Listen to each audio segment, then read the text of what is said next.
Next, ano ba yung sunod natin i-discuss?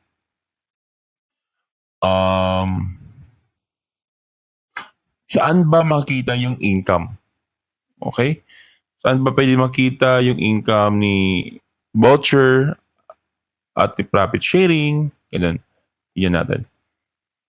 Okay. Dito po natin makikita yung income. Click nyo lang po itong view income.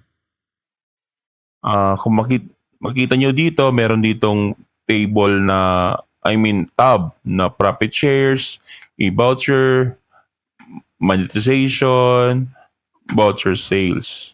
Okay, unahin muna natin tong mga tab na ito. Mamaya tayo dito sa taas. Yung profit sharing, ito po yung naka-breakdown per month na income dun sa Unified Wi-Fi. Dito po sa Kapit Wi-Fi Coinless Vendor na SSID. Kung may napadaan sa inyong Kapit Wi-Fi user tapos COVID sa inyo, ay meron ka makukuha ang income doon. Yun yung na-discuss ko kanina. Pero po yung localize, yung e-voucher, nakahiwalay po siya sa voucher. Ito po yung e-voucher. So kanina meron akong 9 pesos. Ito yung tinry ko kanina. Bakit 9 pesos? Diba 10 pesos yung inabil ko? Kasi nga po, meron na pong kinakat na system charge si Kapit Wi-Fi na 10%.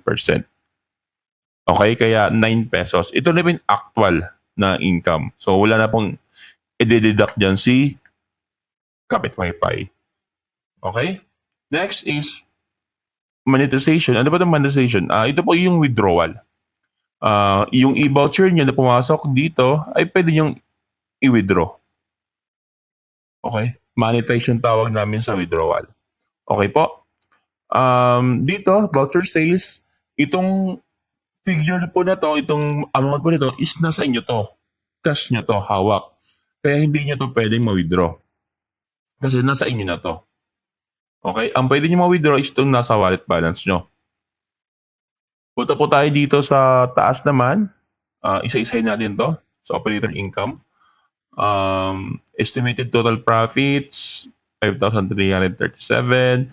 Madaling sabi, added na po lahat na profit share, e-voucher, monetization, voucher sales. Profit shares, e-voucher, and voucher sales. Equivalent yan sa total profits. Okay? And naka-itemize po yan dito. Voucher sales cash, yung total. Coin slot, nakaabang lang to. Hindi pa namin nilalunch yung coin slot namin. E-vouchers, andito po, nag-reflect din. And yung profit shares, andito. And itong monetize shares, ito yung na-withdraw. Okay, hindi pala ito dapat monetize share. Dapat monetization lang to. Or i-update na lang namin later. 501 yung na-withdraw. Kaya yung remaining is 4,396. Meaning, ito ay ang pwede kong withdrawin. Okay po. So, paano ko ma-withdraw? Click nyo lang itong monetize. And then, pili kayo kung Maya or GCash yung gusto nyong gamitin sa pag-withdraw. Ilagay nyo lang dito yung mobile number nyo, tapos yung amount na gusto nyong i-withdraw. Nakalagay dito kung ilang yung max amount. Tapos, kailangan po ng OTP. Okay? Isa-set po yan sa mobile phone nyo na ginamit sa pag-sign up dito sa operator account. And nasabi po dito, yung processing is 8 a.m. to 5 p.m. Monday to Friday except holiday. Okay? And bakit po may 8 to 5 p.m. kami? Kasi dyan lang po yung duty nung yung nakabantay dito sa withdrawal. Okay? Sila po yung nagpo-process. So, Monday to Friday, 8 a.m. to 5 p.m. So, once na makapag-request kayo, antayin nyo lamang po at papasok na po yan dun sa e-wallet destination kung saan nyo gustong isend yung withdrawal. Ulitin ko lamang po, yung mobile number, dito nyo po ilalagay yung destination, GCash mobile number or Maya mobile number. Huwag po kayo malilito.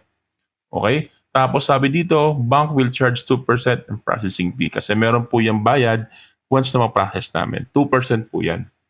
For example, 4,000 yung withdraw nyo, 2% po yan ay mapupunta doon sa bank. Okay? Yun po yung binabayaran namin. Actually, 2.5 yan eh. So, shoulder namin yung 5%. 0.5% rather. Okay?